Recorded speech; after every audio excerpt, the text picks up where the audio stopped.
अमोल बालवडकर यांनी काल एक टीका केली की गरज सरो आणि वैद्य मरो. तर ही उपमा नक्की तुम्हाला लागू होते.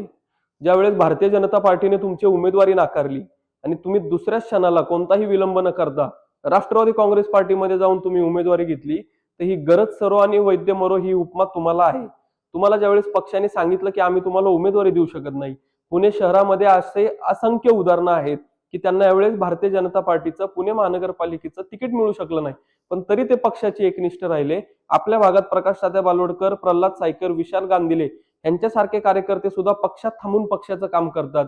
पण तुम्ही तुमच्या स्वार्थासाठी राष्ट्रवादी काँग्रेस पार्टीमध्ये गेला आणि पक्षाचे सगळे विचार तुम्ही विसरून गेला. याच नेत्यांनी तुम्हाला मोठं केलं होतं, याच नेत्यांनी तुम्हाला संधी दिली होती आणि त्या संधी तुम्ही विसरता राष्ट्रवादी काँग्रेस पार्टीमध्ये जाऊन ती उमेदवारी घेतली. आणि तुम्ही आमच्या नेत्यांवर टीका करायच्या आधी 10 वेळा विचार करा, कारण आमच्यासारखे भारतीय जनता पार्टीचे सक्षम कार्यकर्ते याला उत्तर द्यायला आम्ही सक्षम आहोत. आणि आम्ही पुढेही सुद्धा तुम्ही जर आमच्या नेत्यांवर बोलत असाल तर आम्ही सुद्धा नक्की त्याला उत्तर देऊ.